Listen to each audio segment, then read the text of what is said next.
16 teams began their seasons hopeful. 10 qualified to be here in Coral Springs for the CHS Division III playoffs. 7 teams return home heartbroken. The Florida Gators clipped the wings of the FAU Owls, the #1 team in CHS D3, to earn a date tomorrow morning against the winners of today's matchup, the top team in the North region, the South Carolina Gamecocks, and a team from Athens who many see as underdogs. We simply know them as the Georgia Bulldogs. One will be a win away from hoisting the Pick Sweet Cup. The other, nothing but the bitter taste of defeat. The South Carolina Gamecocks and the Georgia Bulldogs. One slot in the final remains as we get ready to drop the puck here at the Florida Panthers IceDen in Coral Springs, Florida. Hello and welcome into the broadcast booth. My name is Ryan Lee. Along with me the entire way is Devin Sarah. Devin, you got a chance to see a lot of these D3 teams compete. A lot of them had some barn burners the other night with Kennesaw State having to take the loss against these very Gamecocks, while Georgia had to eke one out in the shootout. A lot of different paths to get to this point, but both these two know everything's on the line with one win away to the final with a chance to meet the Gators tomorrow morning. Georgia had one heck of a shootout effort. They put it on Florida State in the third period. South Carolina took care of business against Kennesaw State. It's sure to be a good one with two North teams. Georgia will be wearing the All Blacks. They start things off from left to right, while the Carolina Gamecocks will go from right to left. Here at the IceDen, there's a quick shot in front attempted by Mateo Marchese, goes up and out as we take a look at the starting netminders for the Dogs and the Gamecocks, as Tavion Dees will take the net for Georgia. The second year from Carton. He was actually an ex-Kennesaw State player, as he was announced as a third team All-College Hockey South this morning. And on the other side of the ice, in the white between the pipes, Drew Dirtoff. He's been the #1 go-to guy for Joey Brochu, as the Gamecocks look to hold on to the success they've had all season long, carrying in with one of the longest winning stretches, not having lost a singular game in regulation. As that one slid across the mouth of goal, Dees lets it walk behind as it's a chance to enter for the Dogs.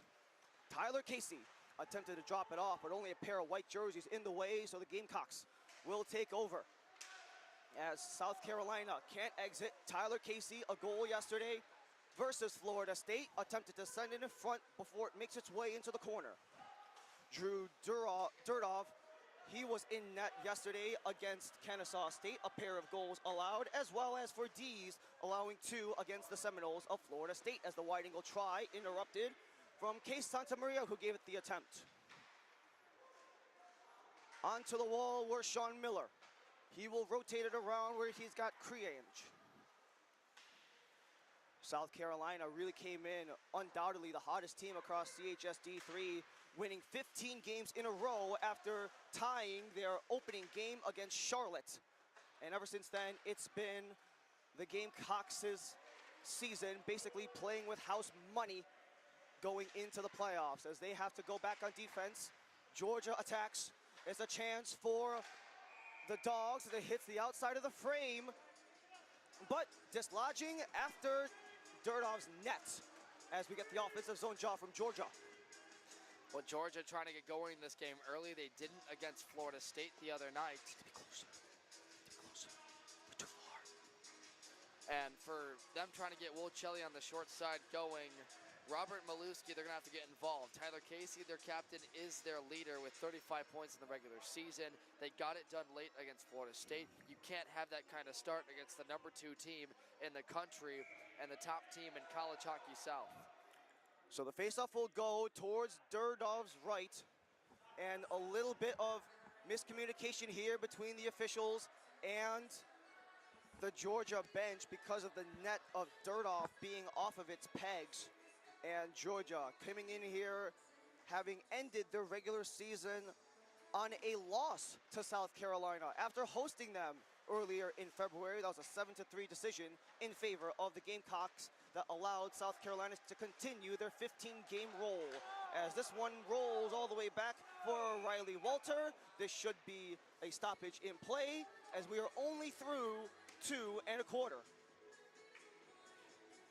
And South Carolina fans don't believe that was iced, but the problem for this Georgia team is it's not just one player in Jacob Calaberta or Matthew Baxter. They have probably the deepest roster in all of college hockey south. They have as many as 10 guys with multiple points, double-digit points in the regular season. Back again go Georgia as the slapper is interrupted by one of the Gamecocks, and it's taken back by Heldy. Heldy operates behind the net as he looks for an escape route as the Gamecocks look to make their way up with Seamus Murphy, who starts things off. One of the standouts of last night's game against Kennesaw State, getting assist in that game, but turned over again in Georgia. Already back 3-on-2. A chance for the Dogs. Coming in is Barry. It's sent on towards the net as South Carolina will return, and J.P. Macklin, Seamus Murphy will dump as his side will make changes.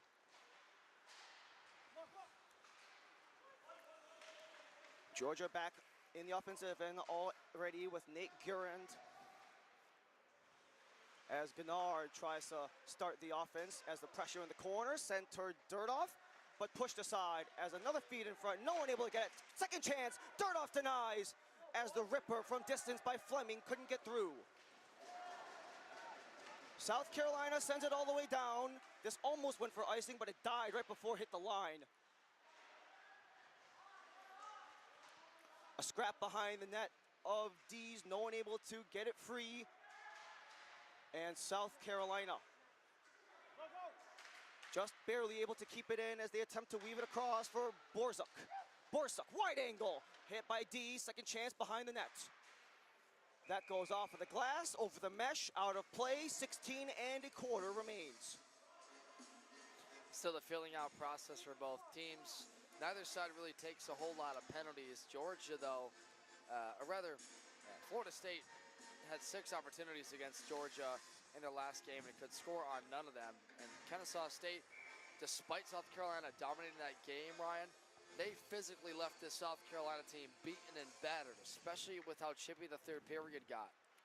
And every single one of these games will be chippy, especially once you get to the playoffs. That's just the matter of fact. With all these playoff games, we've seen all of those net front scraps really take its presence and has also taken its toll as the games continue to wear on, as the feed up in front was attempting to step in was Winslow Dubois, but it will be reversed for Tyler Casey.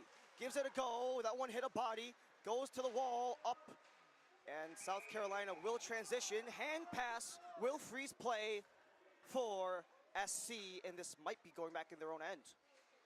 Well, they're trying to argue that Seamus didn't glove the puck, and he was trying to settle it down. You're allowed to slap it down. You're not allowed to grab. And for Seamus Murphy and company, they think it's going to be in their own end, and it is going to be to the right of Dirtoff. Face off to Dirtoff's right, as he was a second-team All-CHS D3, as the rest of his fellow Gamecocks make it towards center. It's chipped down, no icing, and went off of a Georgia skate. Andrew Fleming is first one there, a second-year player attempting to chip it out. Eventually he does, so it will spring forward for Maluski. Maluski overskates, attempts to recover again. Anthony Rodriguez works the board, so it goes to the corner for Lucas Tafe. Tafe around towards Baxter as he took a bump, and it's stripped away by Maluski. As the little bit of edge from both sides already commencing only about 5 minutes into the first period, as a huge collision at center ice as Maluski got leveled. But coming back, his teammate Price with a collection behind Deeza's net. Bacon, not available. Trying to reverse with South Carolina, but held in by Georgia as they attempt to crisscross in Crawford towards the corner. Crawford, career highs across the board in points and assists. He's also been a little bit beneficial with a couple power play goals as well, as Georgia can't maintain zone pressure. And this has been a very one end of the ice game so far, as South Carolina has had to defend a good number of times. But Georgia continues to operate offensively, not for long before it's taken away by Kate Funyuk. Funyuk across, couldn't hit Esposito, so it is gonna be Barry. Barry, backhand, swing and a miss for Murphy. That's a strikeout there, and a reversal for John McAdams. McAdams slides across. Esposito will release off of Price, the obstacle. 6 minutes into the first period, backhander attempted on for Dees, back to the point before it goes for Reef. Reef from the try, but he's denied. A second try in front, no one able to touch it. Esposito tied up. Esposito still in the tangle before it's switched out by Riley Walter. Not for long before South Carolina gets it back from range, and it's Tavion Dees with his first big save of the game.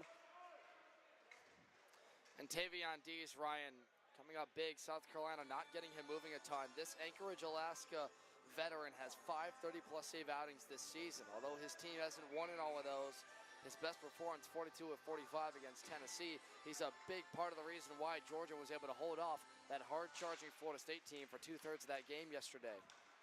That FSU game saw a lot of the top notable players from CHSD3, including the goaltender of the year, Matt Silliman. That one required a shootout for Georgia to get through, but it doesn't matter how you get there, you just got to do it. As the tangle up in front, Grenard couldn't get it free, as the attempt for Miller to spring loose was thwarted. Derek Haledi can't poke it upwards, so Madison keeps it in. The wide angle try, but Madison flubbed, but he's still tangled up in the corner as it's jarred free. Gloved up, swatted down. That will be a hand pass, correctly so. So this will not stay in the SC end. Maybe some breathing room for the Gamecocks for once, because they spent so much of the first portion of 7 minutes defending on their own half. For sure, and I think that's just been a back and forth to the test. Georgia, with the filling out process, means that you're going to have this. Some teams are testing what they can do through the neutral zone. Of course, setting up the cycle is important, but there hasn't been too many dangerous chances in this game just yet. Especially when you have two teams who have been really good at keeping the puck away from their net. South Carolina allowed the fewest goals in the regular season, while Georgia Bulldogs were only one slot behind, the second fewest goals allowed in the regular season. So these are going to be two defensive teams, the Gamecocks and the Bulldogs. It's just a matter of who gets it in first, as the upcoming penalty will commence from the Bulldogs. Durdov makes his way towards the bench. Backhander try from Newnham is wide, but cycling through are South Carolina. Borsuk attempts to get free, touched up by Georgia. First power play of the game coming up, roughing against the Dogs. So this ever-dangerous power play for South Carolina goes to work. Now, Florida State, we said 0 for 6. I think I was wrong. They're actually 0 for 8, which is an incredible clip. But if you're Georgia now, or rather South Carolina, you've got to first and foremost find a way to get Tavion Dees moving. You're not going to beat this guy straight on. He's 5'11", but he looks a lot taller than that. Try and get some moving screens going, take it from the point in, and crash the net. And the South Carolina power play scored the 6th most goals, tied with Embry-Riddle at 16 markers, as it makes its way back to the point, held in by Lucas Tafe. South Carolina worked the wing. Caliberta circles it around as the first quarter minute already burned off, but South Carolina maintaining the zone. Georgia struggling to pressure. Back up top, South Carolina. That one took a deflection off of the release. The attempt was made by Lucas Tafe as Georgia eventually gets it down. 30 seconds burned off already on the power play for South Carolina. Looking for the first goal of the game after the roughing call by Greg Steckel.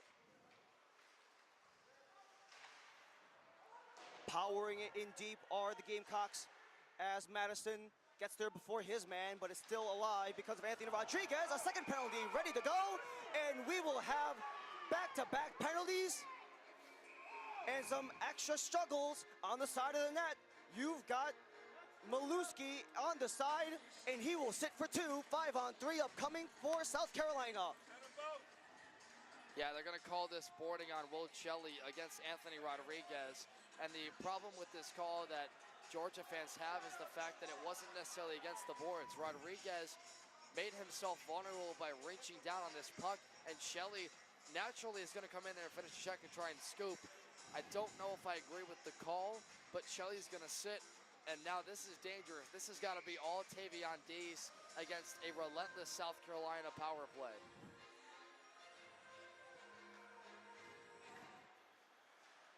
So a short 5-on-3 for South Carolina. They've got another minute of that before it's another 54 of power play time after that. Back and forth they go. Releases, kicked out by Dees. The attempted cycle out, Georgia unable to do so. Newnham keeps it in. Marchese, Newnham. Against the side, Marchese out of range after the bump by Murphy. But Marchese's got it back. Marchese, Newnham. Nice diving block there by Casey to disrupt, but South Carolina back on. 27 seconds left on 5-on-3. Dees with a save off of the attempt by Newnham. Newnham, a Maryland product from Easton, back at the point, holds, gives it. Murphy, tight, Dees, again, Dees swats it away. Second chance for Murphy, goes high. Murphy and Newnham work that far side. 7 seconds left, 5-on-3 before we get 54 seconds of power play time.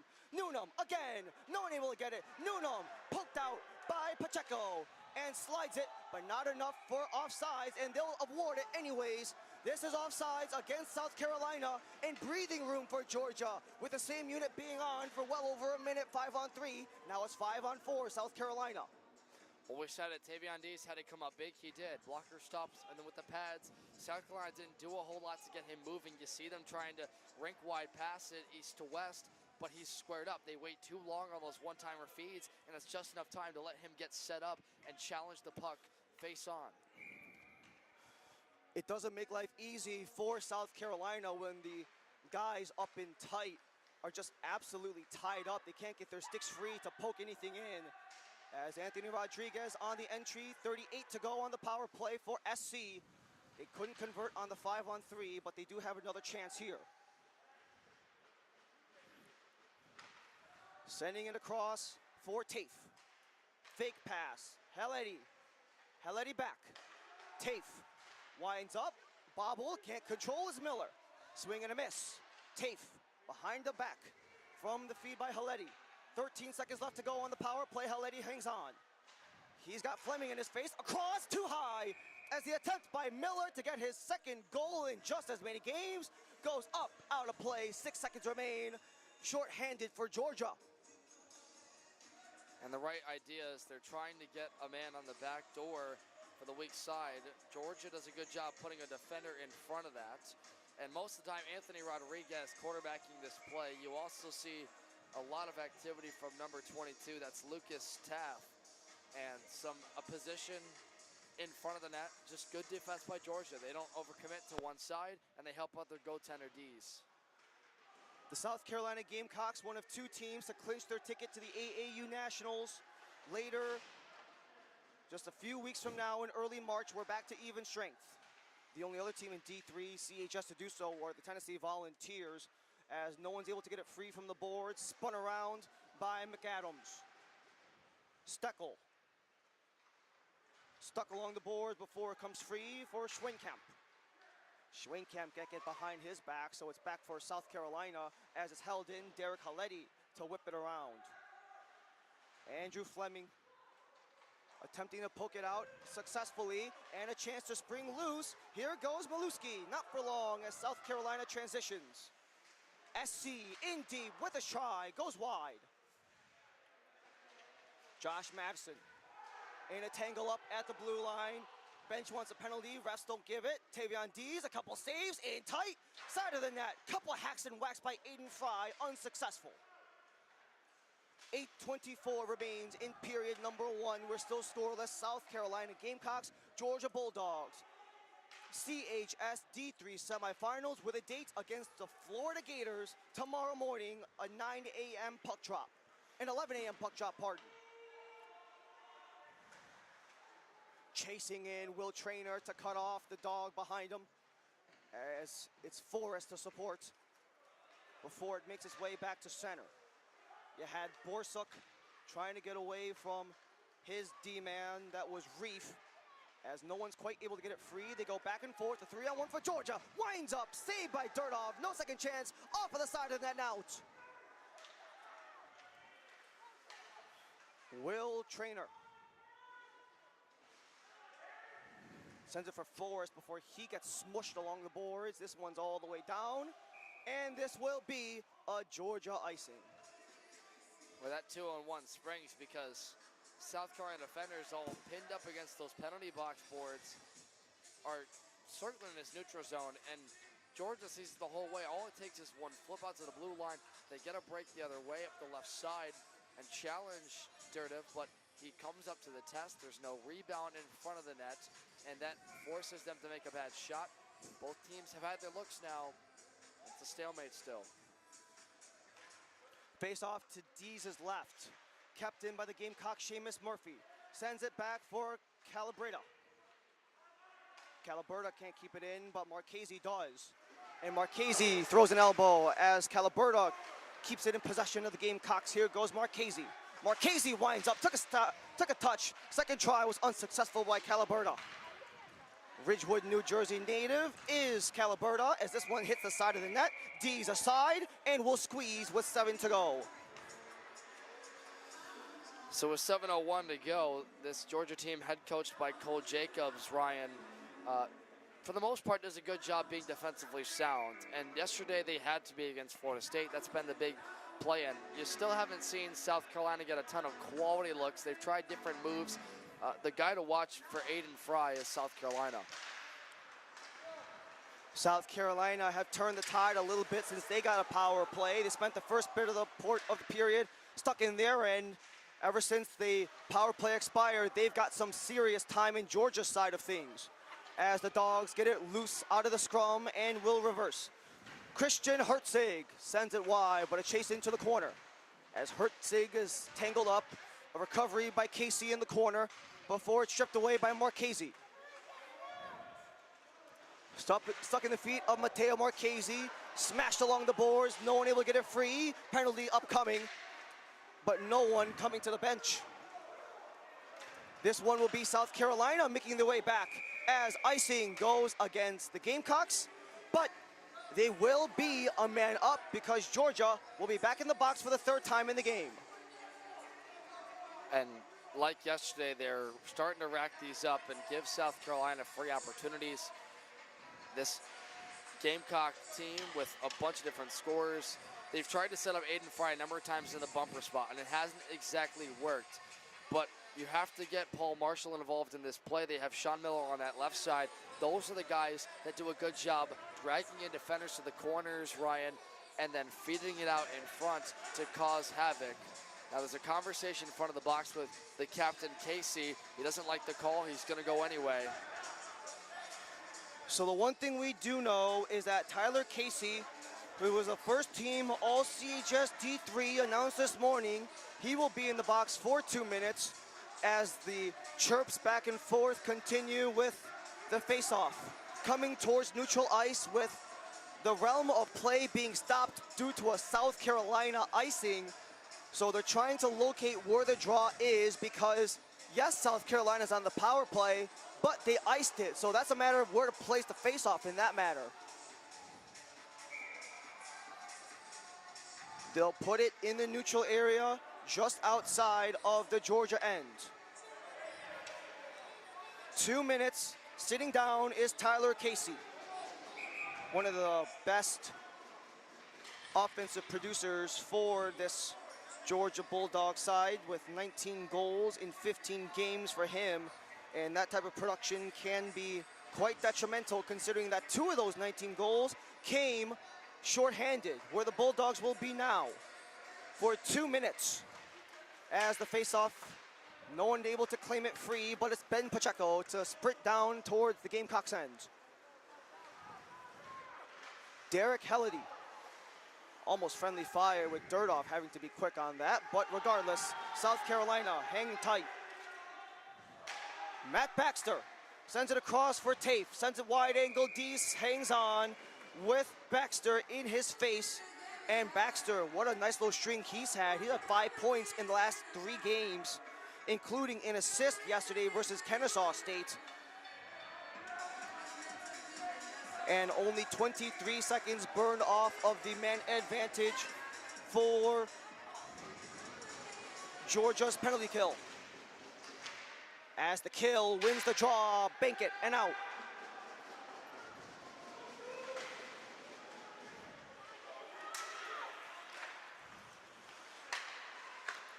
Derek Haledi taken by Tafe as he pokes it upward. He's got Caliberta.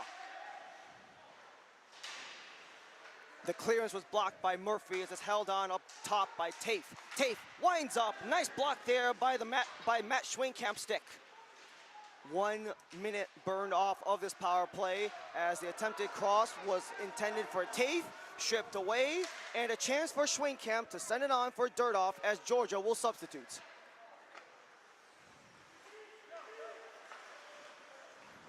South Carolina made a change as well, something that Haledi was not aware of, and Georgia will take it, send it, glove down, Lucas Tafe, but had to go back to center with one of the Bulldogs in his face, that is Case Santa Maria.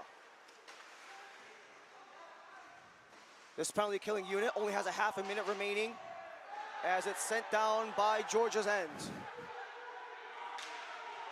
Side of the net, feed across, attempted, and another penalty will go against Georgia as you have a Gamecock down. That's Owen Newnham in the net front tangle up. And it's going to be Case Santa Maria who was in that little net front scrap and will provide another 5-on-3 for South Carolina. Well, this was going on for a while. Case Santa Maria was getting into it at his own blue line with a South Carolina forward, and that dragged all the way into the goaltender and Tavion Dees. And you saw Owen Newnham fall to the ice. He got a face wash at the end there from Santa Maria. That's what leads to the penalty. But I'm surprised they put it in Georgia's or South Carolina's favor, Ryan, because it was both of them going at it for a while there. This is a thing that we've seen a lot throughout the playoffs. Those 50-50 calls, they're not really being called throughout the entirety of the tournament, but referees want to take control rather than let things fly in this one. As it's held on to the point, Marchese sends it across. He's got Newnham. Marchese finds, fires off the pipe and out. As there's 5 seconds left on the 5-on-3 for South Carolina, 4 1/4 in the first. 5-on-4 we go. The block was made by Fleming with Casey out of the box and down for Georgia.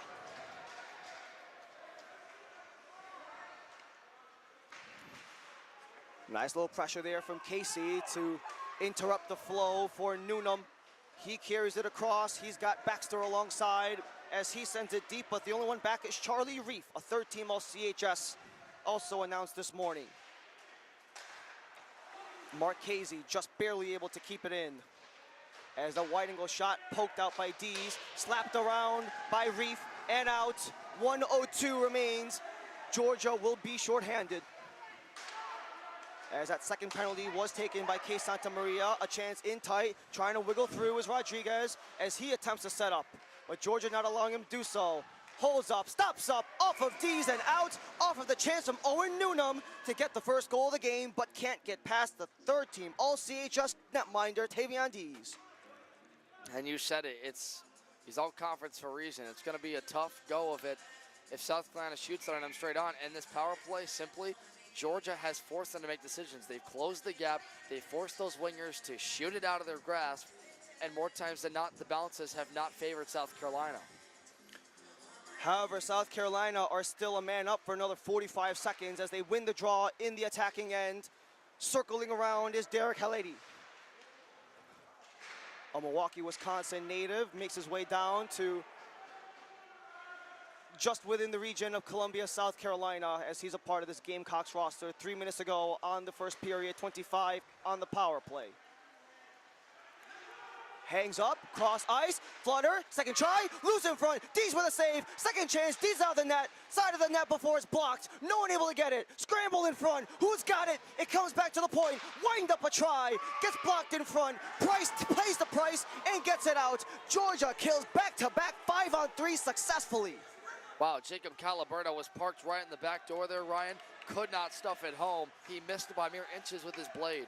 And Dees was so far out of his net, but the rest of the Dogs filled in the gaps to prevent this game from breaking over. As a drive to the net, Dees with a save, does the splits. Everyone's there, no one's got it, take down. As the pushing and shoving commences, and in a lot of the games so far, we have just seen these things go amicably, but when you have Christian Hertzig, who slowed to get up after the net front scramble. And Hertzig is slow, he is down, and a teammate gave the little wave over to the bench. And good to see him get up there. It's a scary fall on his right elbow. He took a body slam from a Carolina player, and that's where he was slow to get up. And pretty typical stuff you see in these playoffs, Ryan. They don't like each other, two North team rivals. Played each other twice in the regular season, both of them going in favor of the Gamecocks, once in late September and once in the beginning of February. Both of them Gamecock wins. The first one was a 6-5 decision, the latest 7-3, as we mentioned earlier. As Georgia wants to start things off, we return to 5-on-5, coming in with a try, Schwenkamp, but it was disrupted by Dirtoff. Back to the point for Tyler Casey, but he's cut off by Sean Miller.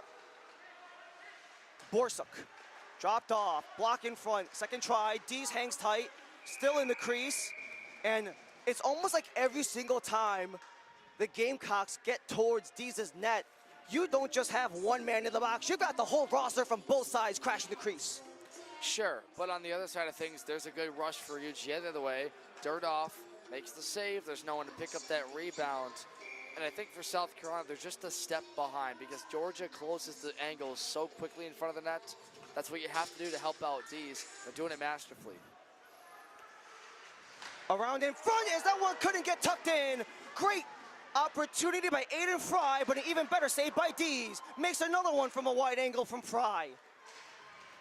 1:33 to go in the first. Back towards center as Georgia breaks it out.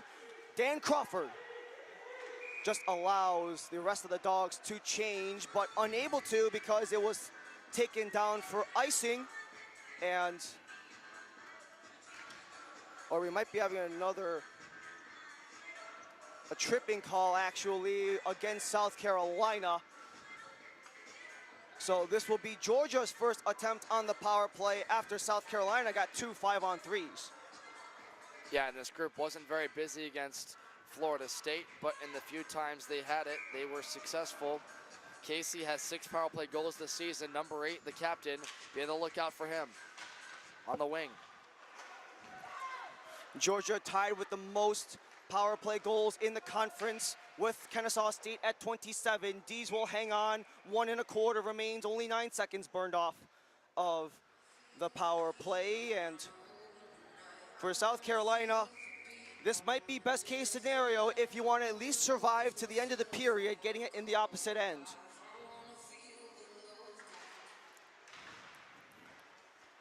Hanging in is Schwenkamp. Wiggles past one man, but can't get behind the roadblock of Helledy.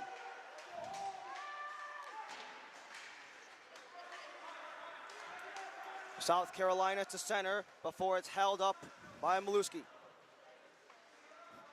Circling around for Case Santa Maria. It's stuck along the wall. South Carolina can't get it out.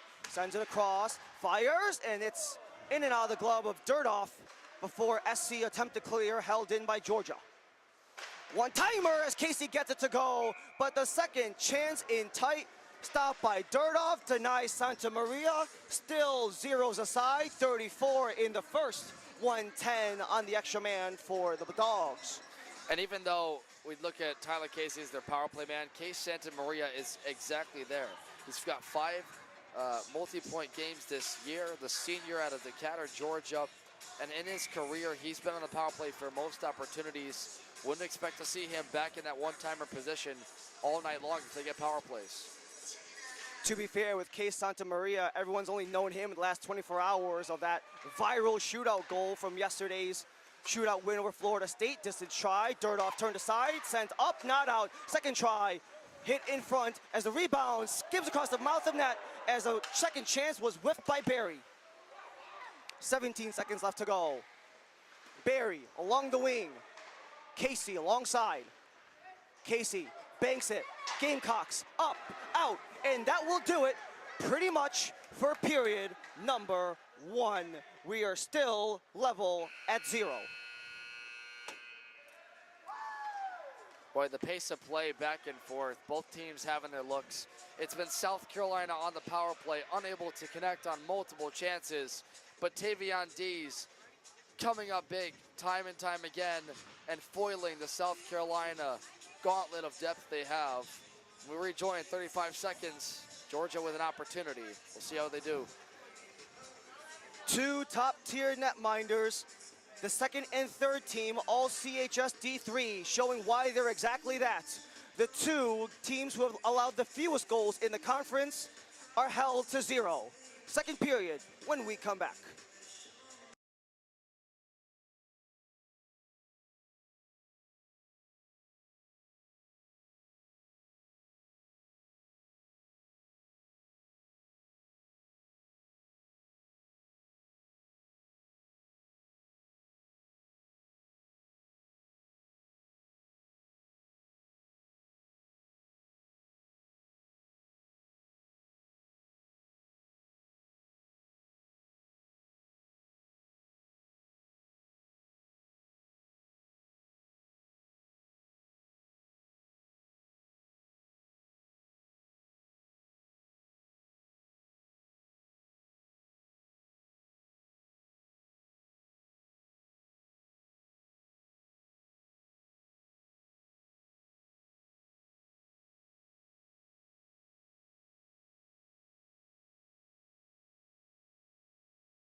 We return here to the Florida Panthers IceDen in Coral Springs, Florida.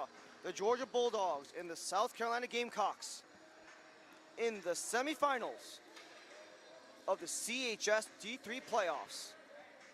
Neither side have been able to break through two of the top three netminders in CHS D3, in Tavion Dees and Drew Dirtoff, the CHS third and second team goaltenders respectively, as this is also a battle of the two teams who allow the fewest goals across CHS D3.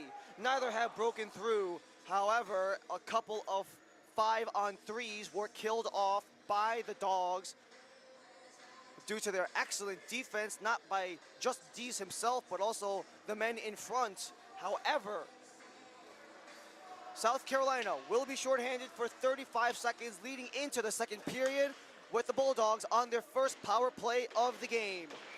And South Carolina's 7 power play goals against are the fewest in CHS D2, tied only to Georgia themselves. Ryan Lee alongside Devin Serra with you the entire way through as we have the final 30 seconds of the power play for Georgia, but they have to start on it with a retreat. As Dees drops it off and a quick swipe there, mishandled, trying to come in tight, Calabarda. But Dees was quick as Calabarda couldn't continue disrupting. Pops up into the SC bench, and this draw will make its way back to center with 11 seconds remaining in the Georgia man advantage. And whether you're South Carolina or whether you're Georgia, these penalty kills have absolutely been able to provide something going forward. I think so, and Georgia should feel pretty good about killing off 3 straight penalties. And even if they don't score on this one, they've matched in intensity. It's been a lot of success, but out of the box comes the Carolina player. Familiar opponents played each other twice. Both games going South Carolina's way, starting the season with a tie and knocking off 15 straight on the season with the 4th best goal differential in the division with a plus 70. Sent all the way down by SC so they can change out their penalty killers. And a chance to spring upward for Georgia as Steckel sends this one deep in the SC end. Steckel on it again, wanted to feed it in front, looking for Casey, but cut off by Seamus Murphy. Murphy careens the boards, took a double deflection off the pipe as Fleming couldn't get it through. Off of the bench with a touch. There goes Noah Hale. There's Noah Hale, he spins it around for Greg Steckel. Back to the point before it's sent around the other direction by Marchese. Marchese to the bench as SC finally substitute their penalty killers. That miss by Marchese should provide an offensive zone draw for SC for the Georgia icing back the other direction. So, the neutral zone clearly being the most important part of this entire frame.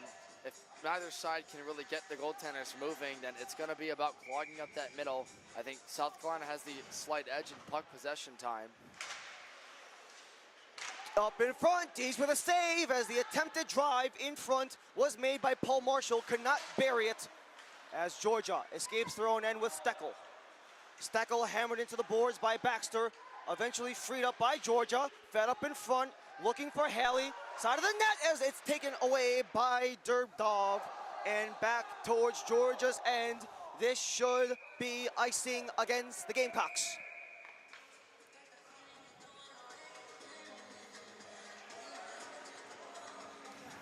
So with South Carolina having beaten Kennesaw State 4-2 in yesterday's game, it was 1-1 after one in that match.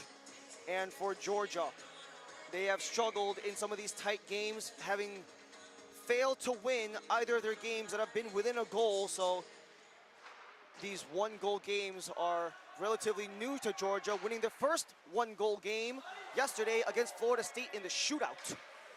As 5 minutes of 3-on-3 OT was not enough between the Dogs and the Seminoles. As Georgia flips it upwards, so Will Traynor can send it down. Taking it back is Josh Madison. Just a clip by the The dog there as Patrick Creonge sends it in. Just over 17 minutes left to go in the second period of play. Ryan Lee, Devin Sarah with you the entire way on College Hockey South Broadcast Network here in Coral Springs. South Carolina want to work the corner. Wrap it around, intended by Borsuk. Borsuk, back, wide try. Forrest stepping in. Side of the net as that one slapped on net by Noonan, but Dees was up to the task. Trainer. Borsuk, lock and load. Dees again, rebound. Dees with a stop. Another try, in tight, trying to weave through. Whalen can't wiggle it through. Another try, Dees walls it off and hangs on. Well, that's two opportunities at the right side of the net. They rink wide, take Georgia sliding the defenders, and the rebounds put once, twice, and three times on Dees. And I think the biggest problem with those shot qualities is the fact that they lift them into the protectors, hoping that because Dees is down, he's going to flail or try and reach for a puck. Michael Whalen had the best look, and it wouldn't go for South Carolina. Dees, a lengthy body at 6'0", 157. Watches that one flutter in behind him as the rest of the Dogs come back to collect. A little bit of a deflection off of the foot, so Georgia eventually get it out towards the South Carolina end of Mateo Marchese, the first one there, as we approach the 4-minute mark in the second period of play. Both Dees and Dirtoff perfect so far. Georgia sent it down, and this will be icing against Georgia.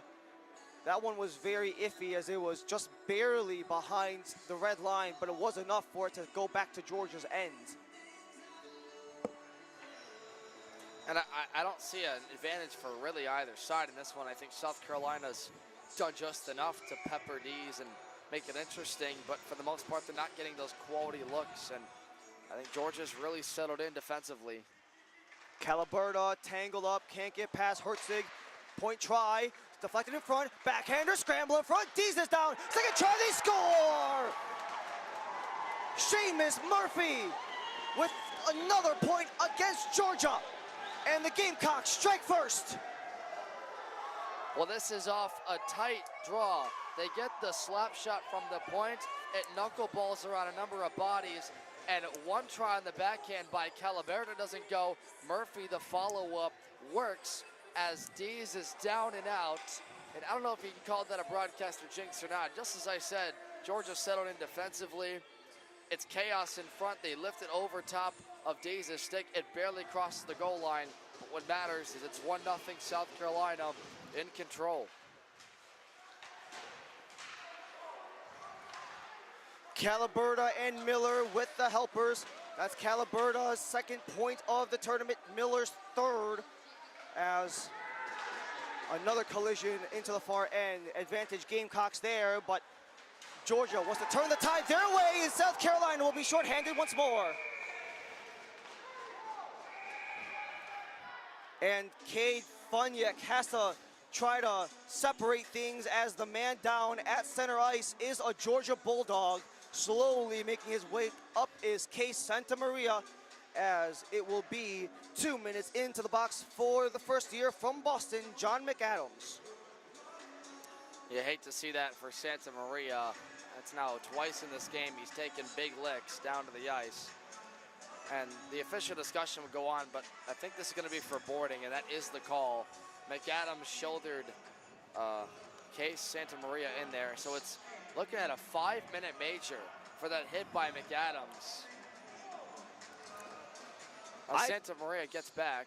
I was going to say, I understand that because of the way of the hit, the angle, a little bit of contact to the head as well. It's just kind of the perfect blend of everything to be a 5. I have to agree. If you're Georgia,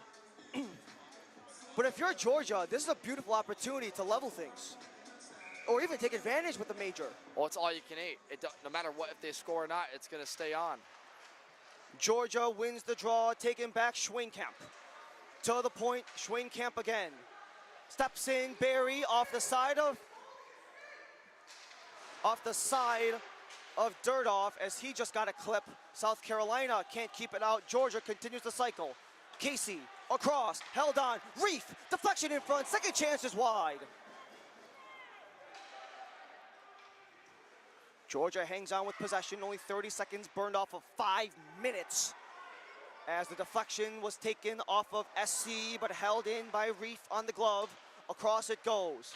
Backhander, try, can't touch was Casey.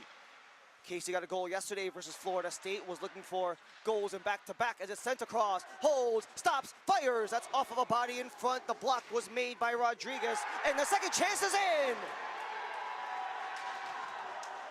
Georgia have leveled on the major, and it will be a power play goal for the third team all CHS, Charlie Reef. Reef on the left side of the goal. He's going to take a slap shot that gets through a number of bodies. South Carolina is committed to the right side of the ice. The initial shot wide, but off that fortuitous bounce, Reef finds this one, and he just swings it as hard as he can on net. It finds a soft spot past Dardoff, and Charlie Reef with an excellent goal. And like we said, this is going to stay a power play for that 5-minute major on McAdams. So 1 minute has been burned off of the Gamecocks penalty kill, but they already have that blemish on their record with that unit being able to produce that top unit. You had Schwainkamp with Reef and Casey together on that line, and now you've got the second unit coming on with Steckel alongside of Chad, Pacheco, and Crawford with John Barry, the extra man up top. This is a 4-forward, 1 defenseman look for the UGA Bulldogs.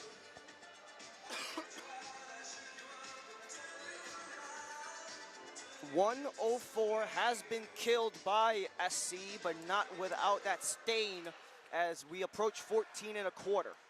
Sent across, Barry.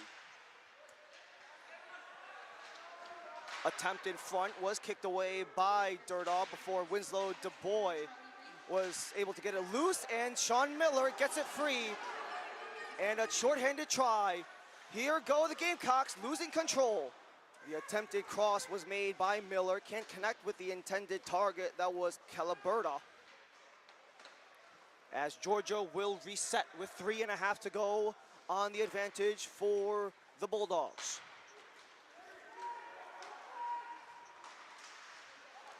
Attempted across, backhand, backdoor was not successful as South Carolina will send it down.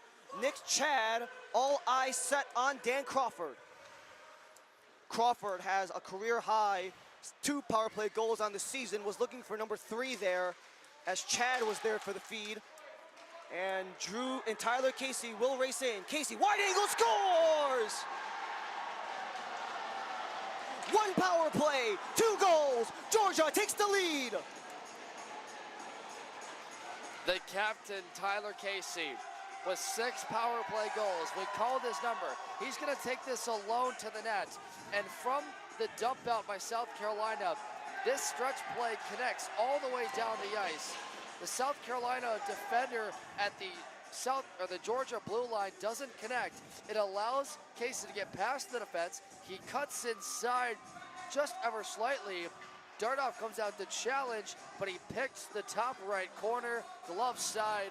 A beautiful wrist shot by the Sewanee Georgia senior to give Georgia the lead. But just as we say that now, they're going to put a Georgia player in the box.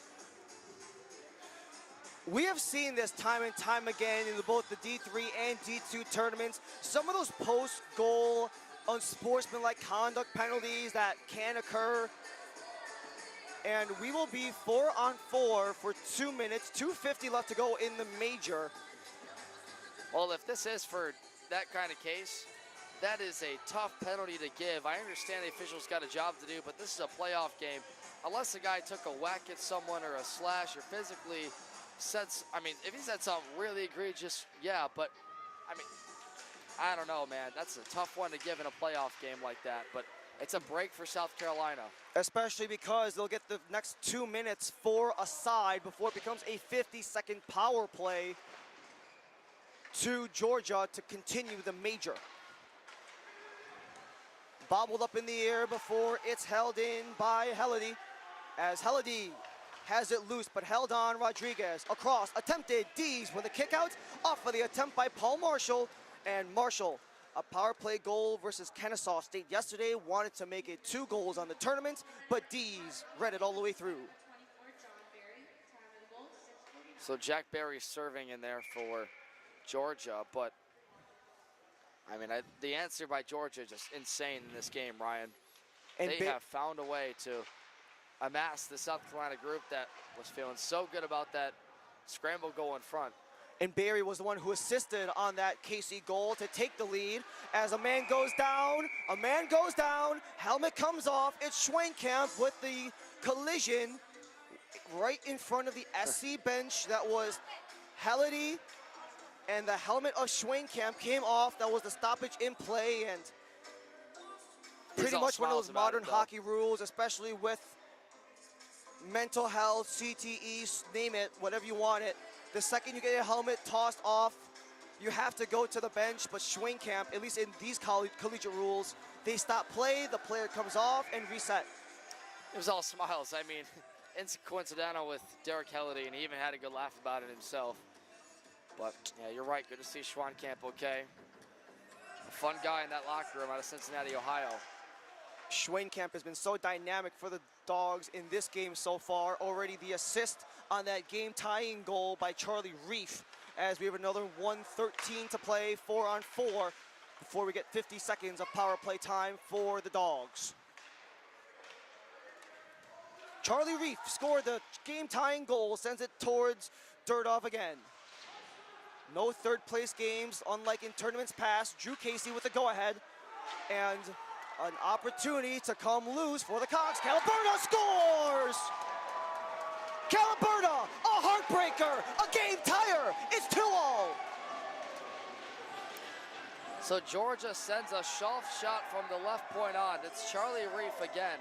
But what Georgia does with this breakout is force a turnover. Casey slaps it down the ice.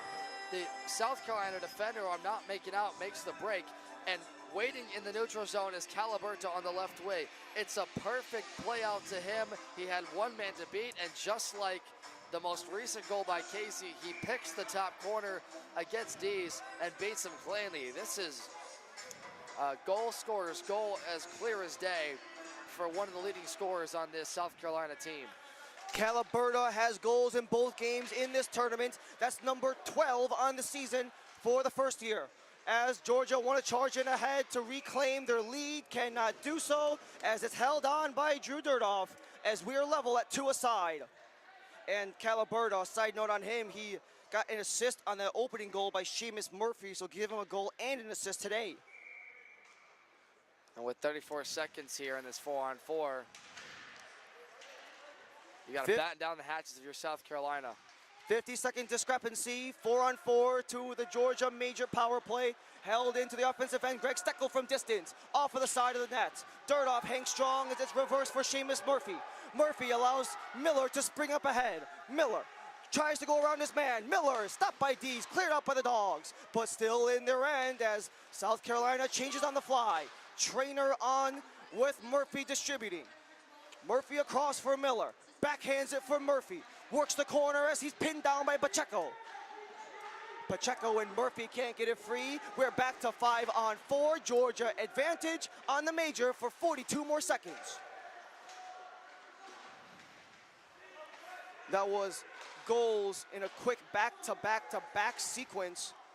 Already, all 4 goals in this game scored in under a 4-minute span. 3:52 if you want to be exact. Casey going for 2, wraparound try, but denied on the back door by Helady. Casey drops off, stepping in, attempted by Reif, but denied by Durdov. 15 to go on the power play for Georgia. As South Carolina exit the zone, Derek Helady.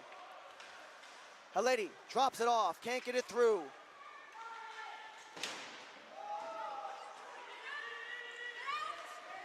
Back to 5-on-5. The door is open, so the referee's got to close that. But South Carolina back in their own end as it's gloved down by Rodriguez. Referee races to close the door. Trying to enter in is Marshall, but he's stripped from behind and allows Georgia to start with a 4-on-2. Coming out of the bench is going to be Cade Funyak. Into the corner, bodies collide, no one able to get it free. Poking along is Marshall, can't get it free as he's tangled up. Keeping it in, Charlie Reef.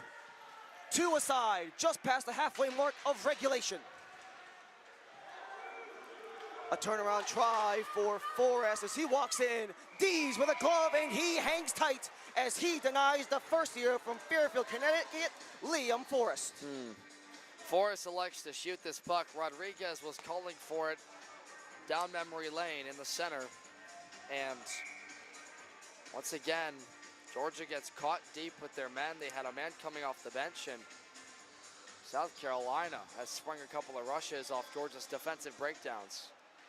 Matt Baxter credited with an assist on that South Carolina goal by Caliberta that leveled this game at 2 aside as more bodies bang into boards.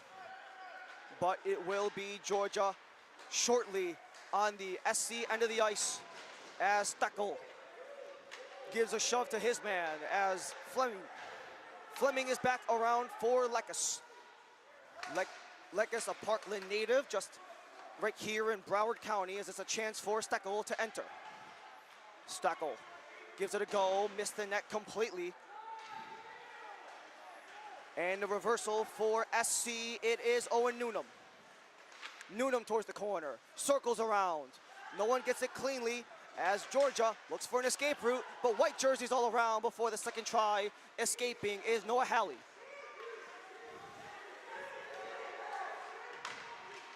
Some changes made by SC on the fly as it's pinged around.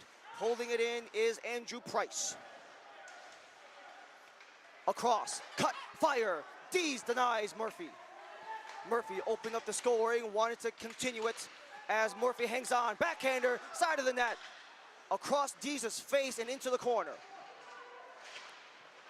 8:10 to go in period 2. Slapper off of the window as we are level at 2. Back at the point, SC. As Winslow Dubois can't keep it in, and Winslow Dubois lost control, so retreating is Marchese. Both sides make full side changes. A 2-on-1 developing for SC. Hold, fire, scores!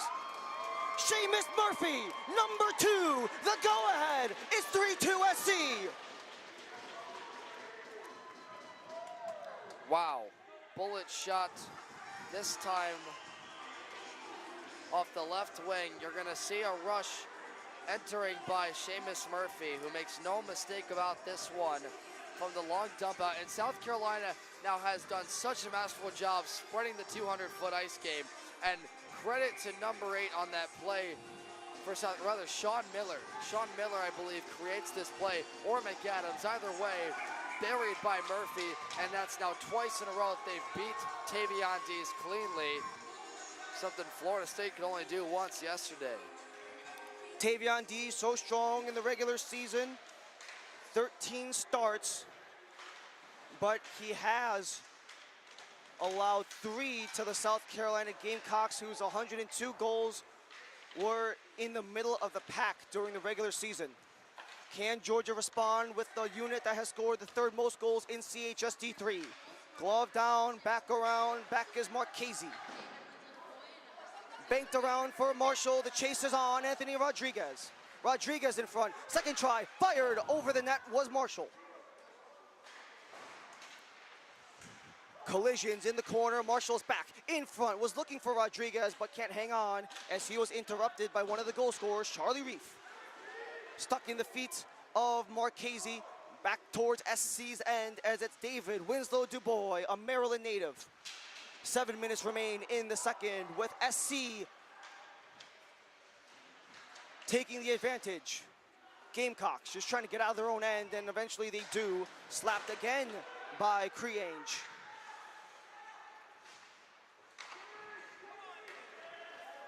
Backhander made by Rodriguez, so both teams make wholesale changes as it's held back by Reef. Halliday. Along the wall goes John McAdams. McAdams skates across and snagged by Dees. And for Tavion Dees, he's had himself quite a season. 13 starts where he was 9-4 on the season, an .883 save percentage, and a 2.85 GAA for the ex-Kennesaw State product, who is in his second season in the Division III of College Hockey South. Oh, he's not having a very good second period. The same Kennesaw State that lost to the Gamecocks yesterday afternoon, as the flip up by Georgia is up and down, short of icing.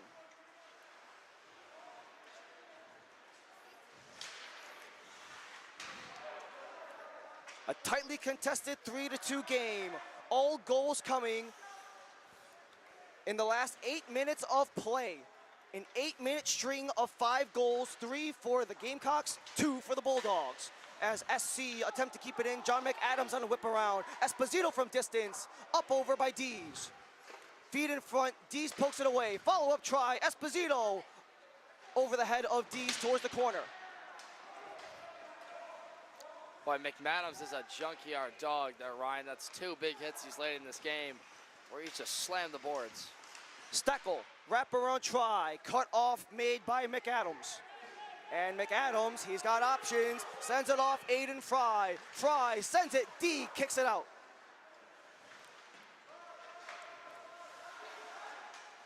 SC looking to maintain the zone, Georgia back towards center. And now a chance for Georgia on a counterattack. Attempted cross made for Victor Murphy. However, that was not a completed pass as we are beneath 5 minutes to go. Stretch attempted, looking for Sean Miller. A goal and an assist for him in this tournament, with an assist today and a goal yesterday. Poked down towards the Georgia end. Held in by the Gamecocks, wide of Dees' net was Murphy on the attempt. 2 already. As it's released in front, Dees with a save, back of the net, scramble, no one finds it except for the Georgia Bulldogs, but held in by the Gamecocks. Deflection by Murphy goes wide, but Murphy's back on. He is hammered on the boards by Price. Eventually free by Hertzig. Keeping in play is Trainer. Trainer hangs and circles, releases, wide of the net. Second try, aside, Forrest across the mouth of goal, as SC are just able to keep it inside of the offensive zone. Not for long, Georgia clear. Murphy, dump it to the bench, it's Will Trainer. A Downington, PA native in his first season. The defenseman sends it in deep as the deflection off of a Georgia defender will negate icing, as South Carolina will substitute, and that one will come up and out. And because SC shot it straight into the Gamecocks bench, it's a pseudo icing, if you will. Referees not allowing Georgia to substitute. Not a long time without a stoppage. Both sides in the flow of things, and both teams just getting their looks in the neutral zone, and that's what you'd expect, and now what has settled down after that flurry of goal scoring. That's all I can ask for at the end of the day, right? Just continuous movement, the speed, the rapid changes, the back and forthiness. It's all I can ask for at the end of the day, right, Dev? I'd have to agree, but I think South Carolina has been the product of that stretch game, and Georgia's found themselves in a bad defensive habit. And that was tucked in after Dees didn't hug the post. And the goal, and another goal for South Carolina. Owen Newnham tucks it in. This is one Tavion Dees is going to want back, because this is Owen Newnham at point blank, somehow getting this puck to squirt through. You're going to see him at a very sharp angle. Wrap this around the end boards. Nobody presses him against the glass, and I think this slides underneath the pad of Dees, but either way, this is a very sloppy goal to let in. But it's a break for South Carolina after they were down by 1 from the 5-minute major earlier. They have answered back with 3 unanswered. There goes Owen Newnham, goal number 11 on the season. He came into the tournament in hot form with 8 goals and 13 points in the final 9 games of the regular season. Now a chance to streak in South Carolina. Winding try was Rodriguez, flutters wide, but Furiak keeps it in.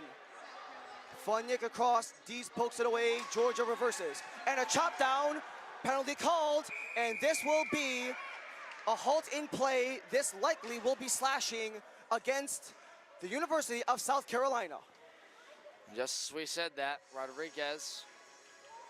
So if you're Georgia, you're with a power play goal on your limited opportunities.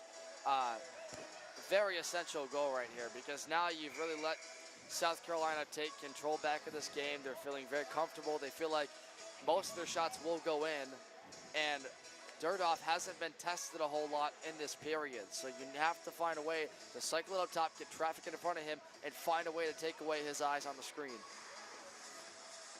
So it is going to be Anthony Rodriguez for a slash. They converted twice on their 1 5-minute power play, as Georgia look for a lane. Down by 2, can they get one back on the power play? One of the power play goals were scored by Charlie Reef. Both of Georgia's power of goals actually came on that 5-minute major, as attempting to cycle in is Case Santa Maria. Maluski just skates around as he looks for someone. Santa Maria up top, lets it go. Friendly fire. Is that one off his own teammate, Matt Schwenkamp, as it's sent up and held in by Georgia. They'll change on the fly. 2 minutes to go in the period. Cross ice attempted, wanted Casey. Back for Reef. Across for Maluski. Maluski with a rip, pings the pipe and out of play. 1:47 in period 2, 1:09, Rodriguez sits. South Carolina keeping the Georgia shooters to the outside. They don't pick up the bumper position that well. They had trouble getting switches on the right side of the ice with a bouncing puck, and just a little bit out of sync in this. Now you have a minute 9. If you win this draw, keep it up. But this is South Carolina bread and butter. They'll take those shots all day long. To the outside, that is. A nice little swim move and a chance to spring free. Here goes SC Vincent Winslow Dubois. He's interrupted as Tyler Casey raced back. Casey, a goal in both games as he retrieves the pass from Schwenkamp. Casey towards the corner, leaves it behind. Schwenkamp circles the net as there's 1 1/4 remaining, as it's a cross for Reef. Wind up try, high and wide. Georgia can't keep it in. Reef is there first to prevent the streak by Marshall, and SC will send it down. 1 minute remains in the second period of play. All 6 goals have scored in this second period. Maluski swirling around the offensive end as he lays it across for a sickle. Punched out by Dubov. Durdoff strong, has to hang on for another 35. Back to even strength, Casey. Streaking out is Rodriguez. Distance try off of the knee of the kneeling Forrest for the block. Under 30 to go, back at neutral ice, and South Carolina will recover as both sides will get a fresh unit for the final 15 seconds. And South Carolina might just be content hanging out with this one into the period with a 2-goal up. It was their period by a long shot. And despite the major penalty, they're doing what they've done all season. And that was probably the wildest part of all of it, was that not only did they have all those penalties, there was that major that Georgia capitalized twice on, and just when you thought that that major was going to be a backbreaker for the Gamecocks, they take a penalty themselves, they make it 4-on-4 for a period, allow South Carolina to get back in the game, and now they have not only gotten back level on that 4-on-4 during the major, they've pulled ahead to go up 4-2. Well, with the goaltender that struggled mightily in that second period, they've got a big mountain to climb right now. They've got 20 minutes to do it. Otherwise, you're looking at a South Carolina advance to the championship. As we conclude the second period of play, Murphy opens it up from Caliberta and Miller.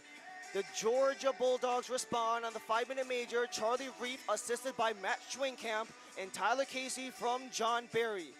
The Gamecocks would equalize as Caliberta would get a goal himself. Tafe and Baxter, the helpers. Seamus Murphy gets on the board to make it 3-2 with Winslow Dubois and Marchese the assists. And Owen Newnham As you mentioned, Devin, the one that Dees probably wants back, not hugging the post, allowed Newnham to make the lead 2, and that's where we stand after 2. 4-2, Gamecocks over Dogs, period number 3, when we come back.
We return here in the Florida Panthers IceDen for period number 3 in the CHS D3 semifinals. The Florida Gators punched their tickets after holding the Owls to ground as the Gamecocks have the advantage on the Bulldogs with a 4-2 advantage. All of them scored in the second period of play in a 12-minute stretch. And Devin, after a first period that saw no goals but a lot of action, it was only a matter of time before the doors blew wide open, and that's what happened during the middle frame. Yeah, you could say that, and you can also say that Georgia's net mining is good. As much as we've complimented Tavion Dees in this tournament for his ability for the rebounds and keeping Georgia in that game yesterday against Florida State they shouldn't have been in, he had his worst period in a while. I mean, he left in a couple that he wants to have back against the South Carolina team that will shoot at will on you.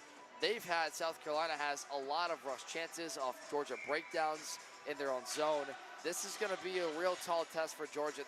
Their 5-on-5 play hasn't produced the goals. They've got to find a way to get a man up. Otherwise, this is South Carolina headed to the final. Especially considering how both of Georgia's goals came on that 5-minute power play major. As we restart play in the third period, Ryan Lee, Devin Sarah with you all the way here in Coral Springs for the third and final period in the CHS D3 semifinals, as South Carolina already inside of the offensive end, right off of the draw, as the puck makes its way to the point. Winslow Dubois from distance, punched out by Dees. Georgia attempting to escape after a couple of goals for the South Carolina Gamecocks were ones that Tavion Dees probably wants back. 16-8-0 in his CHS tenure after only 3 starts with Kennesaw State. He actually started all 3 games, did Tavion Dees, in the AAU Nationals before they were eliminated by the eventual champions Florida Southern. And Dees is familiar with this Gamecocks team, hasn't been very successful against them, lost in the last matchup against those same USC Gamecocks at the early portion of February. And one of the weird things about South Carolina, this D3 team, they're playing another CHS semifinalist just down the hall in Clemson at the beginning portion of March, right before the playoff start for the Gamecocks, as they've already clinched a berth, as have the Tennessee Volunteers, the only 2 teams in CHS D3 to do so. And not only have they both punched their ticket, but a lot of that to do with South Carolina's success in the regular season. Only 2 points behind number 1 seeded Tennessee with 5 fewer games played. They enter the offensive end as the windup was taken. Dees, it's in front of him. He hangs on after Miller gave it a go. Well, that's a good save by Dees. He's got a lethal shooter on that right side in there. And for the Gamecocks, Jacob Calaberta and Seamus Murphy have been all over this ice. You see him, number 12, Jacob Calaberta taking the draw here. For this team to have any success in Georgia, they have got to keep pins on those 2. You can make the argument that maybe the biggest importance for a goalie who struggled in a period like Dees is to get a couple easy ones like he did in the early portion of this period. Yeah, I mean, it's a dead horse at this point. He's got to play better, but when you have that ability to get the puck free like those 2 do, it's going to be difficult 9 times out of 10. As this one works around behind Dees' net, Georgia looks for an escape. Towards center it goes for Ben Pacheco. Sends it down so that Georgia can sub on, as South Carolina will rev up their engines as they look to start showing some speed, but can't do so because Charlie Reef on the other side, backhander, went stick on stick with Creonge. Kept in by Reef. Wraparound attempted, saved by Drudov. And Durdov has been really sharp so far in this game. Only 2 goals against Drew Durdov. Both of them were on the 5-minute major. And for Durdov, how rock solid has he been this season? The first year from Kenilworth, Illinois, 9.38 save percentage, 1.4 GAA, perfect across 7 starts in the regular season. Net comes off, bumped in by the Georgia attacker Crawford. This will be a reset for Georgia. Yeah, and if you're this Cole Jacobs-led group for Georgia, you're pretty content with getting the face-off draws and then shooting from the point, but I think Durdoff has just been so good on the rebound control. He wasn't as smooth yesterday against Kennesaw State, but that's where he's cleaned up his game for this bout. And this next shift definitely changes with the net coming off and the ruling coming back to the neutral ice instead of to Durdoff's right. Yeah, that's a backbreaker for Georgia because they were just getting set up. But they strip the possession and try to slap it around as they enter. Georgia's in with Crawford. Not for long, however, as it cannot be held in by Josh Madison, who steps in, a Chesapeake Beach, Maryland native, as he just slaps it in and South Carolina already back on. The man on the rush, Victor Murphy, back on the bench for Georgia as he was desperate for a change. Little scrap on the boards. One Gamecock, 2 Dogs, as the Cocks get rid of it. And a huge hit by Steckel. Allows SC to come in, distance try from Forrest is wide. Owen Newnham scored one of the 4 goals, the last of the 4 goals that SC have taken. Dees kicks it behind his net as Georgia look for options. 16 and a quarter left to go in the final period of play. Ryan Lee, Devin Sarah with you on the College Hockey South Broadcast Network. We'll be back here tomorrow to determine who will take home the Pick Sweet Cup. That game starts at 11 before the Ameritrans Cup final commences at 1:30. All of them here at the IceDen. That one just pulled down as Georgia sends it. And a chance for the Gamecocks to reverse with Michael Whalen. Whalen circling around, looks as South Carolina will get fresh bodies on, but it's enough for Georgia to get it free. Tyler Casey can't get it through for Schwenkamp. Schwenkamp in front. Casey, turnaround try is wide. Still stuck at the side of the net. SC wanted a penalty, won't get it. Casey up top. Aside it goes as that is held on by Durdoff off of the release by Rob Maluski.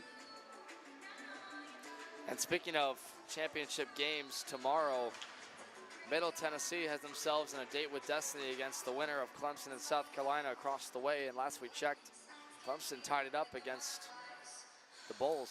And with Clemson, what a season they've had considering they played all of their games in the 2025 portion. They acknowledged that they had to bring that sense of urgency right out of the gate. And when you have those teams that just roll in such a short period of time, they can sometimes be the most dangerous because momentum never stops. As South Carolina's momentum continues on, as they continue movement in the offensive end. Release was taken by Creonge, denied by the Georgia defender, as the attempt for Maluski is out of range, icing against the Dogs. And again, this is what South Carolina will be content with. You kind of feel like this is a little bit of a lull right now, and it shouldn't be. Georgia is running out of time in a hurry, but they don't have the 5-on-5 strength to get past this South Carolina defense in the neutral zone, especially because they haven't been connecting on tape-to-tape passes as cleanly as they were in the first period. Georgia's Division I team were number 2 in the CHS Division I. They lost to the semis to South Carolina. Did Georgia's D1 team? Could the Gamecocks strike twice in the semis against the Dogs? It did in D1. We still have 14:23 to go in this D3 matchup as it's sent down with Pacheco chasing back. The D1 side for Georgia already clinched the playoff berth. As we mentioned, only Tennessee and South Carolina. For D3, Dees kicks it out off of the attempt made by Trainer. South Carolina going kick, stretch for Sean Miller. He awaits reinforcements. Miller. Tavion Dees with the read. And like we just said, in the neutral zone, Georgia wants to put this puck up the right wing, Ryan, and it's completely shut down. There is no room for this neutral zone. And South Carolina head coach Zimmerman, or not Zimmerman, excuse me, they want to do everything they can to prevent Georgia from getting a clean zone entry. Here they come. Georgia attempting to sprint up, caught from behind by Rodriguez. And as you mentioned there, Devin, that Georgia is just losing the battle in the between area of the blue lines. And SC have been able to make that area really their own, as the attempted entry by Crawford is sent towards center as Victor Murphy cannot corral, but eventually does towards the corner. Poked up, sent in, wide of the net. Crawford, side of the net, attempted to poke in for Murphy, but tangled up. Andrew Price.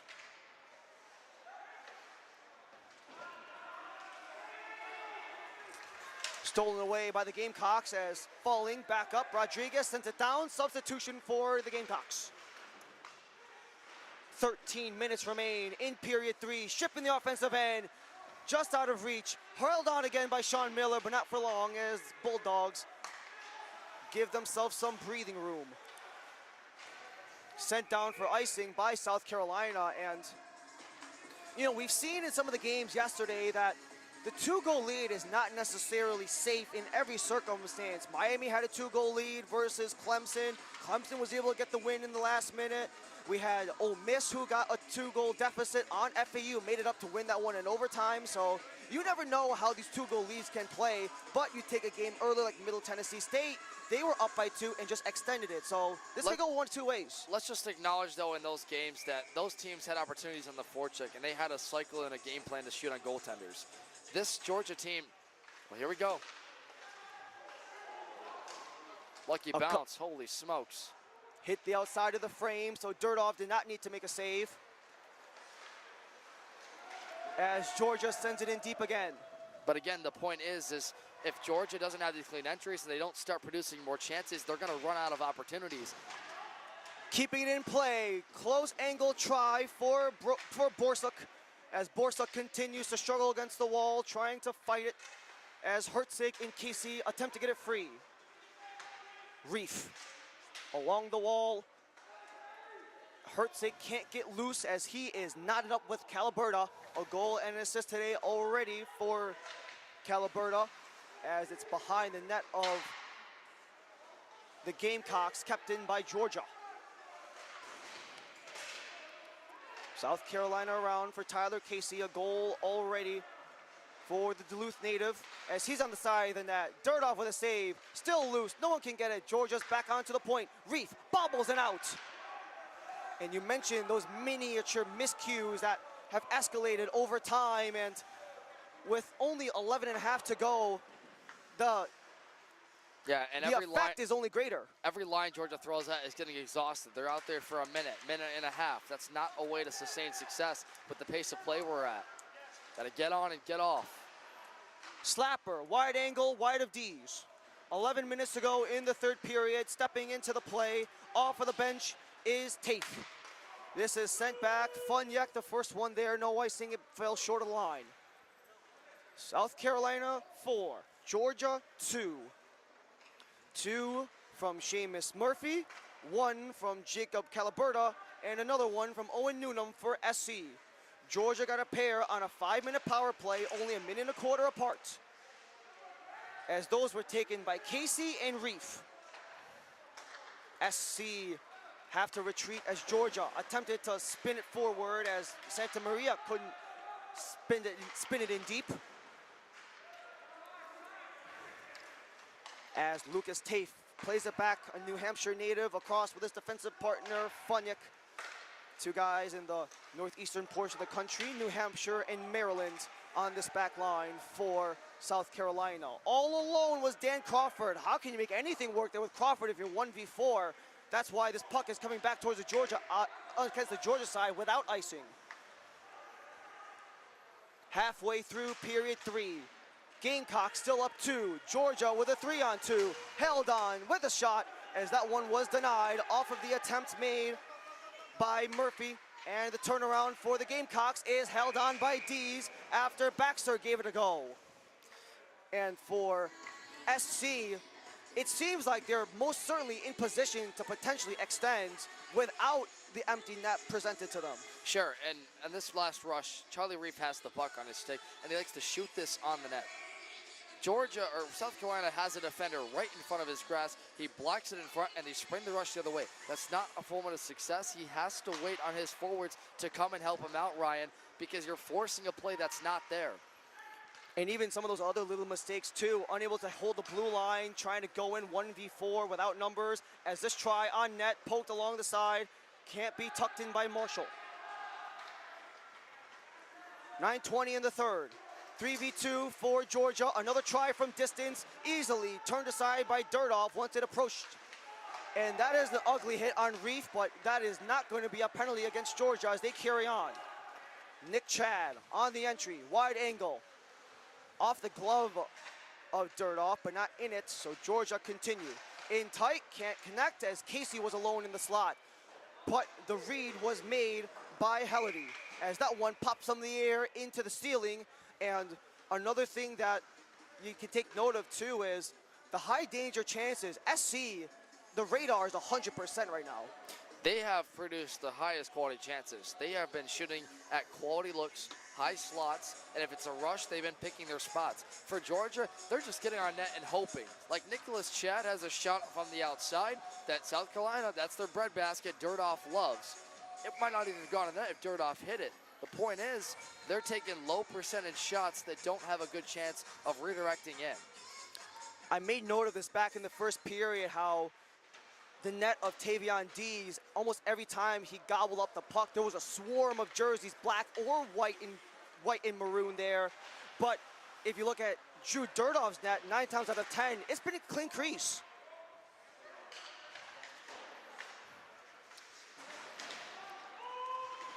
Georgia unable to enter, South Carolina just get rid of it. As it is back in the defensive end, Greg Steckel attempts the breakout with Matt Schweinkamp. Schweinkamp turns the legs, tries to cut it towards the net, just a single net drive. And there's, once again, the point that you emphasize, Devin, not trying to bring in everyone else on the team. A lot of guys trying to do it themselves. Reef is there, Schweinkamp a try, wide of the net, stuck on the slack out behind the net. And eventually the Gamecocks will cover it because the puck was stuck on the nets behind slack. This last chance is created out of South Carolina's own turnover.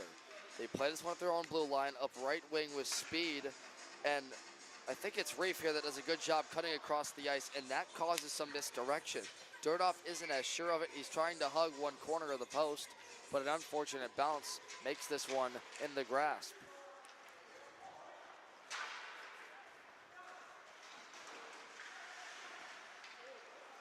What else can be cooked up by Joey Brochu, the D3 Coach of the Year, as his goaltender Dirtoff punched it towards the corner.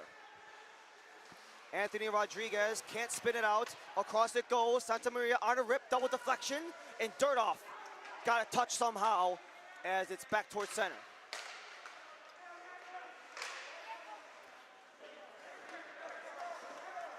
Gravitating towards the Georgia end is South Carolina, as Trainer had options. Georgia's time dwindling, desperation growing. Off of the wing with a little bit of stick-on-stick action. Fry enough to get it up and over. And for Georgia, I mentioned in the last sequence, but as time dwindles, desperation grows, and who knows what type of lapses in decision-making may come with desperation. Credit to South Carolina, not making dumb moves, not tripping a guy or reaching. They're keeping this thing even strength is what they had to do to ensure this lead. 7 minutes to go. Only 2 penalties to speak of for South Carolina to Georgia's 5. And those came on a couple of 5-on-3s as well. However, Georgia capitalized on the 5-minute major. SC didn't get one through as that one pinged the pep. Funyek in the corner.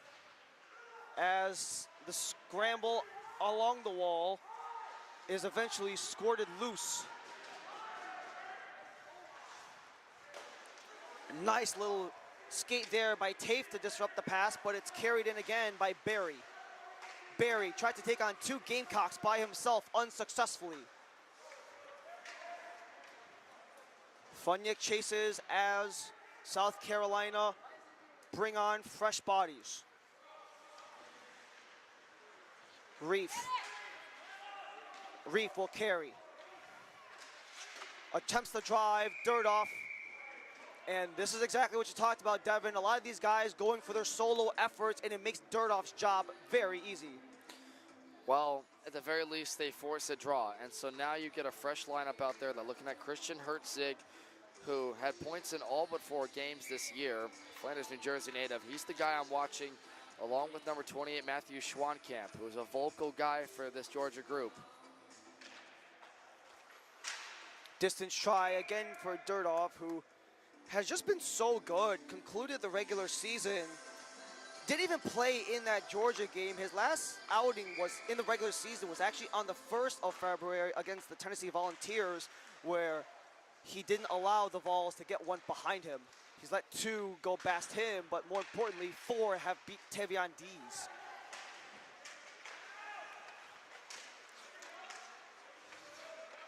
Georgia can't get out of the scrum. That goes over the hand leaping of Reef. And because of that, Georgia has to come back.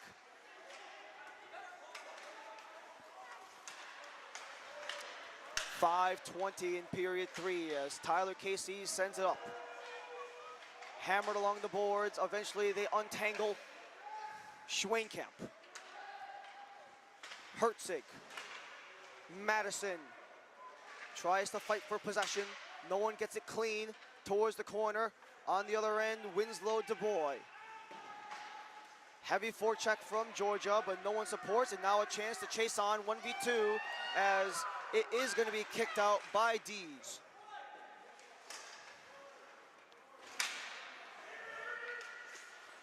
Juggling puck as no one can claim it cleanly, so it will be Sean Miller of South Carolina. Flips it upward, trying to go a little bit with a chip shot from Caliberta. A goal and an assist for Jacob Caliberta, the first year, as it is still underneath the goal line with 4:25 remaining. Gamecocks 2, Bulldogs 1. College Hockey South semifinal, Florida beat FAU in the first semifinal and awaits the winner are the Gators.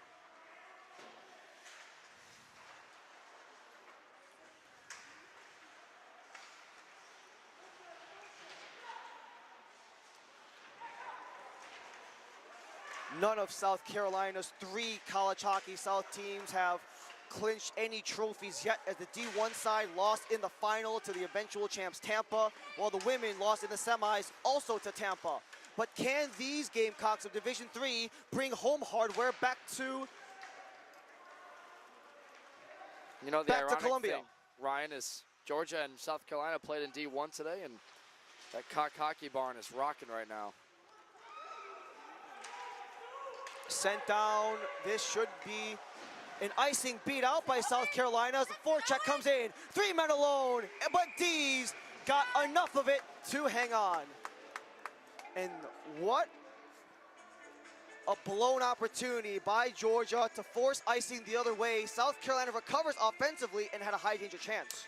Yeah, and as this thing takes off, 3:19 to go in this game, we're in dire straits mode.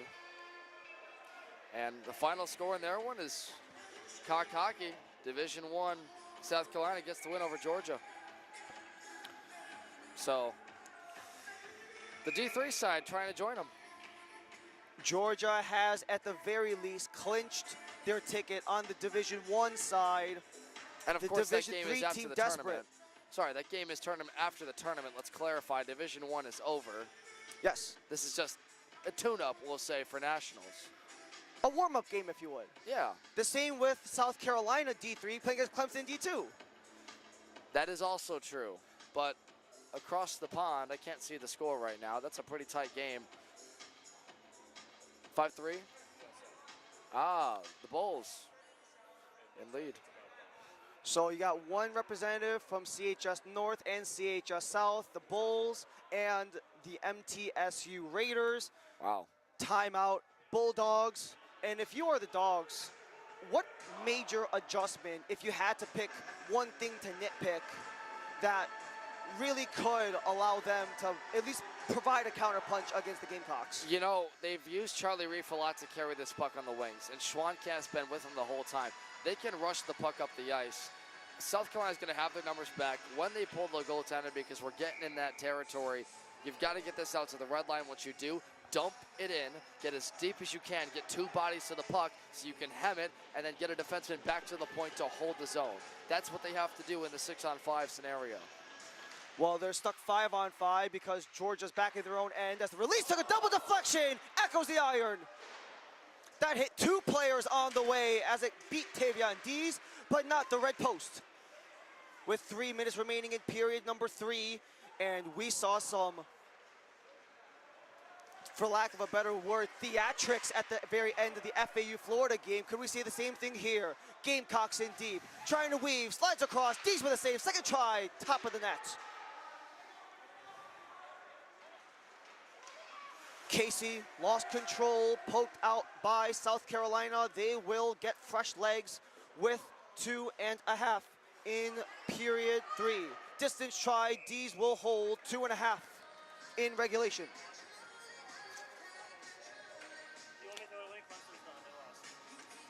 What's the score? Write the score. So 2:33 to go in this game. It's really getting that time where now South Carolina, you're hemming the zone, and Georgia, it's almost about as easy as it comes to finish this game out. They just have got to hurry up and get over with this in the 5-on-5. If you're South Carolina, you're just going to hem this zone and control as much possession as you can. One final is set. The USF Bulls and the Middle Tennessee State Blue Raiders. Who will join Florida tomorrow? That is the undercard at 11 a.m. with the Raiders and the Bulls. The afternoon cap at 1:30. Back at the point, South Carolina, they're happy to just eat up this clock on the opposite end of the ice as Georgia struggles to escape, and eventually Maluski gets the cross for Santa Maria for some potential breathing room.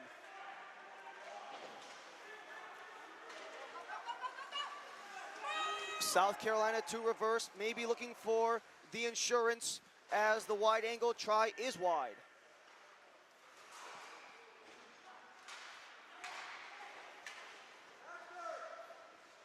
95 seconds remain. Georgia still hammered in their own end. Already used the timeout. D still in the net. Maluski, the turnover, the dump out. Carolina will continue to eat up clock. This is it. Get it over the red line, dump it in, and get tees off the ice. No playoff for third place. If Georgia cannot come back, this will be it for their journey, as they have not punched their ticket to Jacksonville, while South Carolina already has, with the groups already being announced, so the pool is set in the AAU Nationals 3 weeks from now. Dees is still in the net, 2 goals down. This is sent up, and a potential breakaway for Newnham across. Dees kicks it out. Final minute of play. Dees still in the net as Carolina continues to work the Georgia end. Quick try, stick on stick, over the net, and the biggest surprise to me in that last sequence, Georgia had zone time and D stayed in. If you are the Bulldogs, that would have been the chance to attempt a 6-on-5, especially considering that you already scored twice on the power play. I agree, and you see what happens though when they don't get the puck deeper. South Carolina forces the rush the other way because Georgia's aggressive. They're trying to get all their defensemen as deep as they can, and it leads to that breakaway. This is getting closer. Wind up wide by Winslow DuBois, one of the alternate captains on this Alabama side, as we approach the final half a minute at the Florida Panthers IceDen.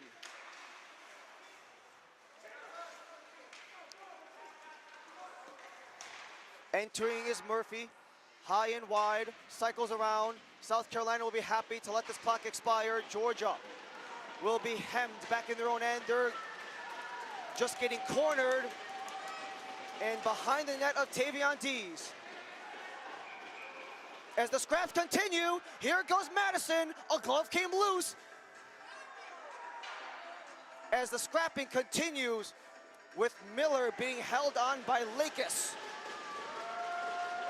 And with 4.1 remaining, this will pretty much do it for this game, as South Carolina will be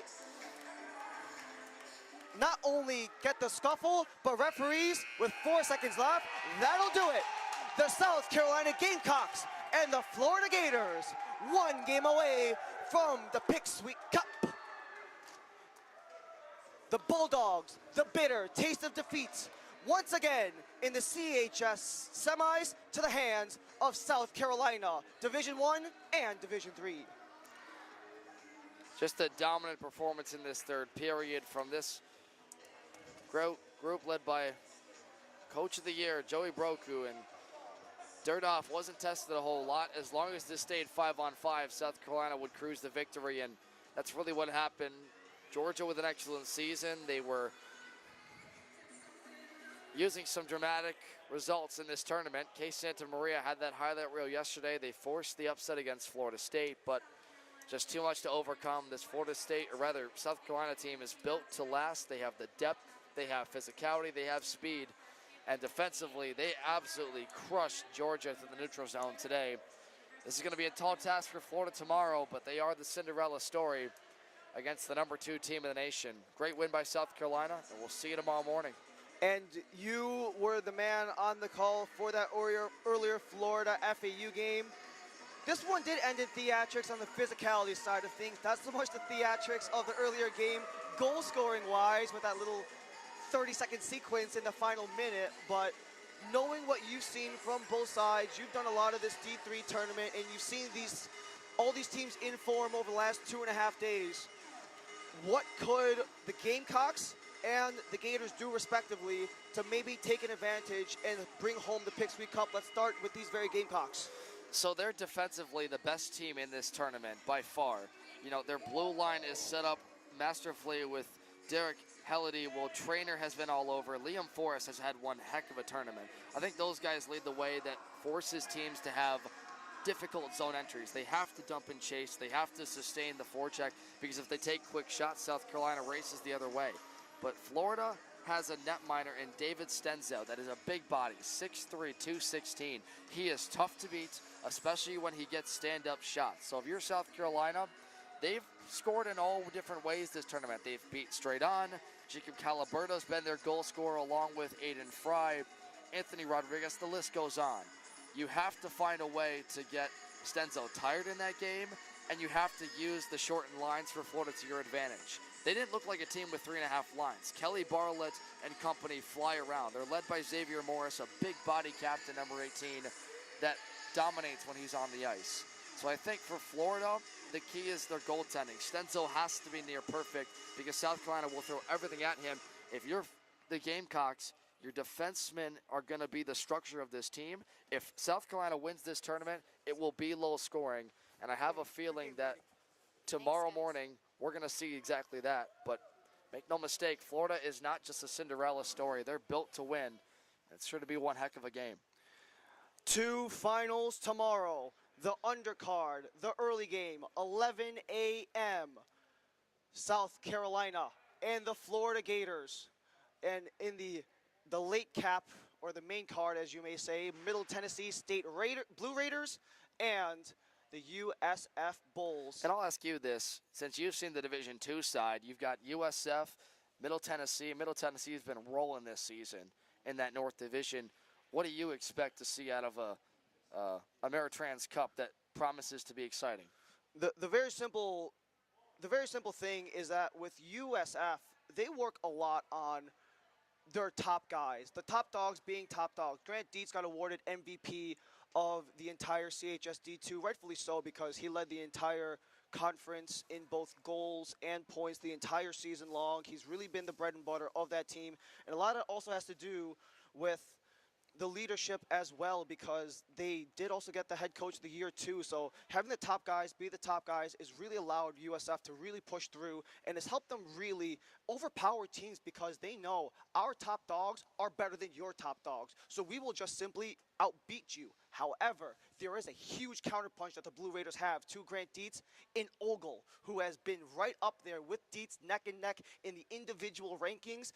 Expect Dietz, number 17 for the USF Bulls, and number 11, Ogle for the Middle Tennessee State Blue Raiders, to go head-to-head a lot, because I can expect Ogle got a hat trick today against Ole Miss. Dietz has been contributing all tournament long. I expect those two to go punch for punch, top dog for top dog. Who is the bigger dog? The bigger punch will get the knockout. Whoever that may be will be the final goal of the game. That one is likely going to come down to a one-goal match.